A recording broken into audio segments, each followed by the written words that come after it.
Gostaria que você abrisse sua Bíblia, se você tem uma Bíblia impressa ou uma versão digital aí em algum aparelho. Se não, também não há problema nenhum, nós vamos projetar para você aqui o texto do Evangelho de João, capítulo 14. Evangelho de João, capítulo 14. Encontre o capítulo 14, marque com o dedo, deixe reservado, e daqui a pouco nós vamos falar acerca deste texto. Poucos versículos, mas fundamental. Olhe para mim. A última semana da vida de Jesus foi uma semana de acontecimentos bem interessantes, uma semana bem agitada e turbulenta. Nós vamos voltar no capítulo 12, só fazendo menção aqui, você quiser acompanhar e marcando o capítulo 14, não tem problema. Mas nós começamos a analisar e ver algo. Lá no capítulo 12, Jesus é ungido por Maria, ainda em Betânia, e você recorda-se, né, dessa história, quando ela quebra, né, aquele vaso tão precioso e faz todo aquele ritual maravilhoso, né, com um óleo perfumado. Em seguida, Jesus chega em Jerusalém e tem aquela entrada triunfante na cidade. Quando ele chega, com todas as características que haviam sido descritas pelo profeta Zacarias e que podem ser notadas no capítulo 9 de Zacarias, que o teu rei vem a ti, pobre, montado em um jumentinho. O jumento era um animal que só era montado por autoridades jurídicas, que tinham o poder de lei. E agora vem Jesus, ao entrar em Jerusalém, os discípulos o esperavam, o aguardavam com este animal. Jesus então monta no jumento e ele entra pelas ruas de Jerusalém. Quando o povo da cidade vê aquela cena, eles ficam eufóricos e maravilhados e começam a adorar o Senhor. E a Bíblia diz que eles tiravam as suas capas e estendiam pelas ruas à frente de Jesus, cantando um coro de adoração, dizendo: bendito é o que vem em nome do Senhor, hosana nas alturas, adorando a Jesus. Estendia as suas capas. Quando não tinha capa para tirar, diz a palavra que uns iam nas palmas, né, a folha da palmeira, ia nas palmas, tirava as palmas, estendiam as folhas das palmeiras na rua, para que ele pudesse entrar na cidade de modo triunfal. Isso é o início da semana. Do meio da semana para o final da semana, Jesus então marca aquele encontro com os seus discípulos. Ele consegue um local emprestado com alguém, um cenáculo, e ele diz para os discípulos: vocês vão, preparem lá para nós a Páscoa. Ele chega naquele lugar específico só com os 12, e ali então Jesus, antes da celebração da Páscoa, ele faz algo que os choca. Ele, demonstrando total humildade, tentando lhes dar uma lição para a vida, lava os pés dos seus discípulos, faz um discurso puxado na questão da humildade, dá essa lição para eles, indica que entre eles havia um traidor. Ele dá um novo mandamento, além daquele que ele havia respondido quando ele foi questionado qual era o grande mandamento da lei de Deus. Ele diz: ama o Senhor teu Deus com toda a tua alma, todo o teu entendimento, de todo o teu coração e com todas as tuas forças. E outro semelhante a esse é: ama o teu próximo como a si mesmo. Mas no final do capítulo 13 de João, Jesus ratifica isso, e ele agora, na verdade, faz, além da ratificação do que já havia dito, ele faz uma pequena retífica ali, e ele diz: eu vou dar um novo mandamento para vocês, daquele que eu já havia dito, porque ele havia dito: vocês amem uns aos outros ou ao seu próximo como você ama a si mesmo. Mas agora no capítulo 13, no versículo 34 do Evangelho de João, Jesus diz: um novo mandamento vos dou, que vos ameis uns aos outros como eu vos amei. Ele então agora avisa Pedro, porque Pedro diz: Senhor, para onde é que o Senhor está indo? Jesus começa a se despedir dos seus discípulos e deixa claro para eles que havia chegado um momento em que era necessário que eles se separassem. Esses homens, há 3 anos e mais ou menos 6 meses, estavam seguindo a Jesus. Eles deixaram suas profissões, como é o caso de André, Pedro, seu irmão, Tiago e João, também irmãos, filhos de Zebedeu, que eram pescadores, mas que Jesus os convida para uma missão diferente. Diz para eles: abandona essa prática de pescar e me sigam, e eu vou ensinar vocês outra prática, uma prática maior, superior a essa, que é de ser pescador de homens. Esses homens deixam tudo. A certa altura do ministério, Pedro até fica meio preocupado. Ele vai até Jesus e diz: mestre, nós deixamos tudo e te seguimos. Eles seguem os ensinamentos de Jesus, as filosofias, eles seguem a Jesus cega e piamente. E agora, nesse momento crucial, o Senhor celebra a Páscoa com eles, institui a ceia e diz para eles que é necessário que eles se separem. O seu coração se perturba, eles ficam apavorados. Pedro pergunta para Jesus no final do capítulo 13: para onde é que o Senhor vai? Pelo amor de Deus, como assim? Vai nos deixar aqui? Para onde o Senhor vai? Jesus diz: olha, Pedro, para onde eu vou agora? Você não pode me seguir. Pedro fica desesperado, o desespero entra no coração de todos e eles pensam: o que será de nós agora? Aquela perturbação entra no coração, eles ficam apavorados, mas Jesus, percebendo o apavoramento deles, a perturbação de seus corações, porque isso se mostra no seu semblante, afinal de contas a palavra do Senhor diz que um coração alegre aformoseia o rosto, ou seja, quanto mais alegre você for, mais bonito, mais bonito você vai ser. Mas quando o seu coração, os discípulos sentados com ele, recebe aquela palavra que o mestre ia embora, não fala para eles para onde, haverá essa separação, eles vão ficar sozinhos como ovelhas sem pastor, o seu coração se perturba e nota no seu semblante que é desesperadora aquela notícia. Mas Jesus tenta confortar os 12 e acalmar os seus corações abatidos. E ele diz para eles que eles não precisariam se preocupar, e ele lhes dá alguns motivos pelos quais eles não deveriam se preocupar. Então gostaria que você analisasse comigo o Evangelho de João, capítulo 14, a partir do versículo 1. Só 3 versículos. Diz assim a partir do 1. Jesus dizendo para eles, nessa cena que eu montei para você, ele fala: não se turbe o vosso coração, credes em Deus, crede também em mim. Na casa do meu Pai há muitas moradas. Se não fosse assim, eu vos teria dito: vou preparar-vos lugar. E quando eu for e vos preparar lugar, virei outra vez e vos levarei para mim mesmo, para que onde eu estiver, estejais vós também. Pai, esta é a tua palavra. Eu preciso, Senhor, que nessa noite o Senhor cesse a fala totalmente, Senhor, do mensageiro. Tome, Senhor, a condução. Fala aos nossos corações, ó Pai. Traga-nos a tua instrução e leva-nos para o nível, Senhor, o patamar do aprofundamento no nosso relacionamento contigo que precisamos. Oro e te peço em nome de Jesus. Amém. Tentando acalmar os seus discípulos, Jesus então lhes diz isso. Ele dá aqui 3 motivos para eles, mesmo sendo desesperador e preocupante, quando Jesus disse: eu estou tendo que me separar de vocês.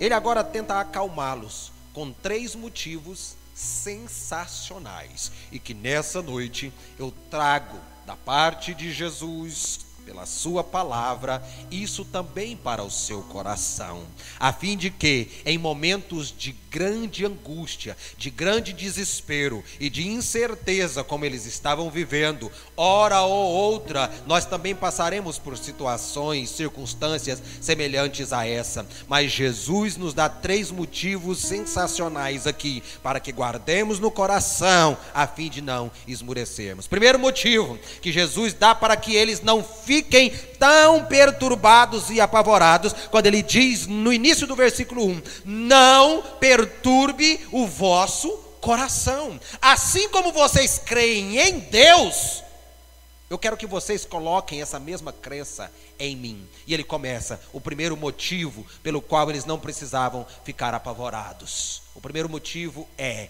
há muitas moradas na casa do Pai.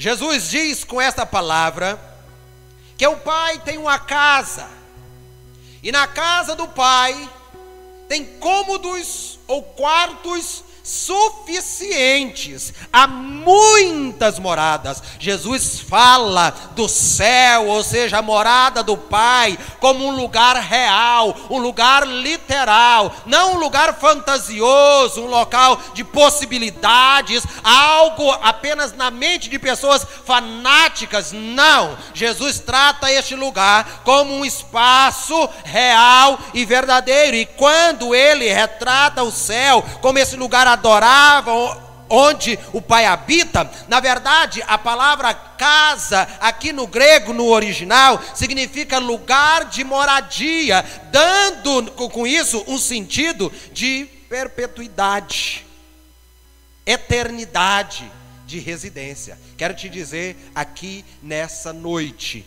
somos peregrinos na terra, não é aqui a nossa residência perpétua, não é aqui o nosso lugar permanente. As pessoas às vezes se angustiam demais e desesperam muito por esquecer desse fato. Não temos aqui morada permanente. Há uma morada que é permanente, mas é na casa do Pai. E Jesus disse: na casa do meu Pai há muitas moradas, dizendo para eles que para onde ele estava indo há espaço suficiente nessa casa para os 12 e também para todos aqueles que posteriormente viessem a Deus através de Jesus. Tem lugar para todos que queiram ir morar nesta casa onde Jesus está indo. E eu sei que nessa noite existem pessoas ansiosas, desejosas, sedentas por um lugar também nessa casa. Quando o dia se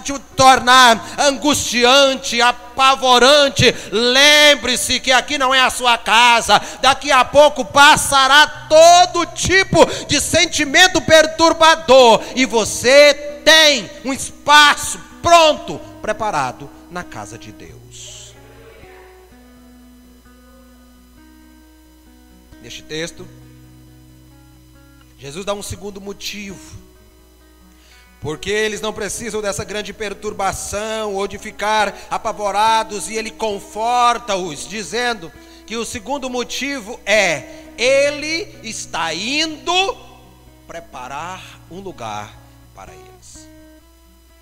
Jesus não estava abandonando os seus discípulos, Jesus não estava deixando eles à própria sorte, Jesus não estava desistindo daquilo que lhes havia ensinado já há mais de 3 anos, ou vinha aplicando em seus corações. Ele não estava aqui pulando do barco, saltando fora, deixando a embarcação. Jesus precisaria se separar deles por um instante de tempo, porque ele estava indo preparar um lugar na casa do Pai para esses discípulos. Meus irmãos, eu quero te dizer algo aqui nessa noite: o céu é um lugar preparado para pessoas preparadas. O que isso quer dizer?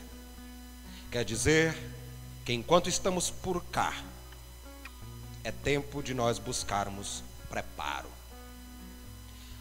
Enquanto estamos por cá, não é para levar a vida à la vontade, a grosso modo, de forma a nada respeitar ou obedecer. Existe uma legislação peculiar. Dentro dessa biblioteca de 66 livros, aqui existe uma legislação a ser observada. De acordo com essa legislação, o Apocalipse diz que livros foram abertos junto com o livro da vida, e todos os mortos foram julgados de acordo com o que estava escrito nesses livros. Nós estamos aqui como um processo de preparação. E enquanto estamos aqui, sinal de que precisamos ainda de um preparo melhor.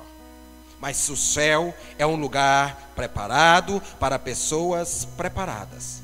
Quando Jesus diz, eu vou preparar-vos lugar, nisso não tem a ver com algum tipo de reforma que ele ia fazer na casa do Pai. Não tem a ver com algum tipo de obra ou de ampliação, porque agora mudou os planos, chegou membros a mais na família, o projeto original precisa ser modificado. Quando Jesus diz, vou preparar lugar, não tem a ver com nada de reforma, porque a Bíblia diz que o lugar já está pronto. O próprio Jesus é quem diz, em Mateus 25:34, quando ele fala assim,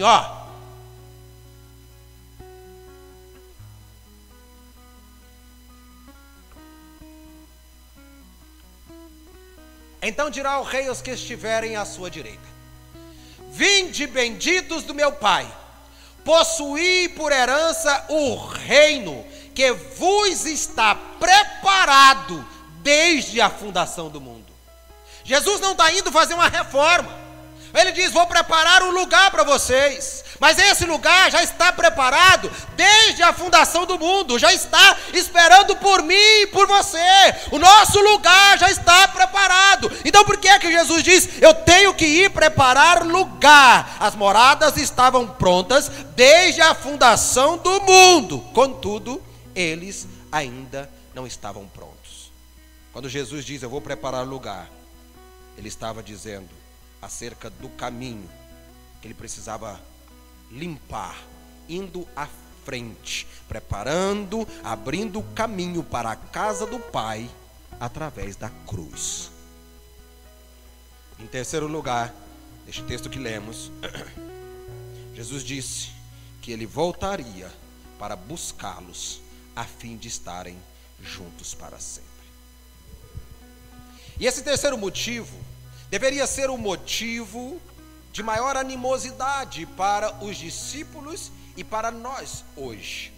Porque quando Jesus diz-nos que na casa de Deus tem espaço suficiente para todos quantos queiram para lá ir, é algo de grande alegria para nós. Quando Jesus diz, eu estou me separando, porque é preciso eu fazer algo a fim de que vocês vão possuir o que foi preparado para vocês desde a fundação. Mas a promessa de Jesus maior é, e se eu for e vos preparar lugar, voltarei novamente e vos levarei para mim mesmo, para que onde eu estiver, vocês também estejam. Essa sua promessa é gloriosa, majestosa, mas às vezes tem tido pouca importância para muita gente. Jesus virá, porque a palavra de Deus diz que ele é Deus. João no capítulo 1 diz que no princípio era o verbo é Deus e o verbo estava com Deus. Jesus é Deus, e a palavra diz que Deus não mente, diz não é homem para que minta, nem filho do homem para que se arrependa. E quando ele disse que ele indo na frente, preparando o lugar, ele haveria de retornar, é uma palavra verdadeira e digna de confiança. Quando a Bíblia diz que é verdadeira e digna de confiança, é um alerta de que nós precisamos estar atento a esta palavra. Não é uma palavra que nós podemos deixá-la esvair.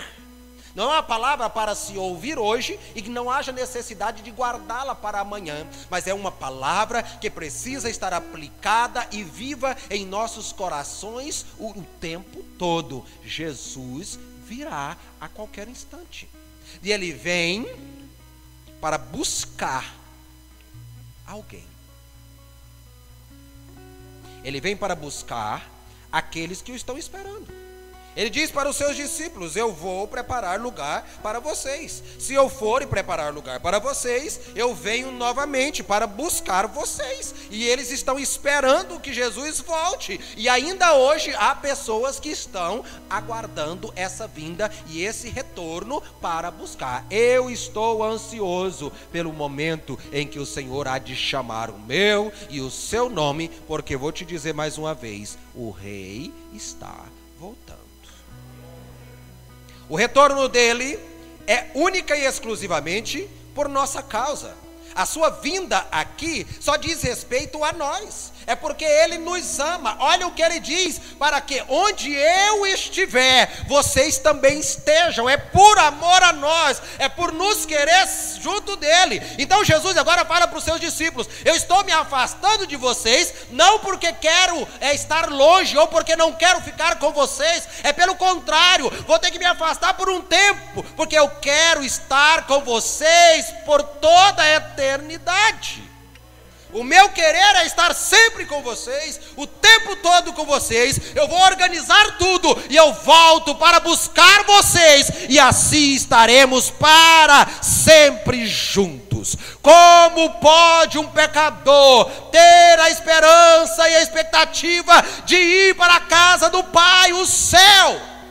Só existe um modo, só existe um meio, só existe uma possibilidade, que é a continuidade deste texto. O versículo 4 ele diz: sabeis para onde vou, vocês sabem o caminho. No versículo 5 também diz: não sabemos para onde tu vais, como pois poderemos saber o caminho? No versículo 6 ele diz: eu sou o caminho e a verdade e a vida, e não é possível que alguém venha ao Pai senão por meio de mim. Como essa expectativa pode se manter viva no coração de um pecador? Olhando sempre para Jesus, olhando sempre para Jesus, o perdoador dos nossos pecados, aquele que nos ama a tal modo de ir à frente, enfrentando a morte antes de nós, abrindo o caminho e se preparando para nos buscar a estarmos para sempre com Ele. Mais adiante, o apóstolo Paulo dá detalhes do reencontro, Fernandinho.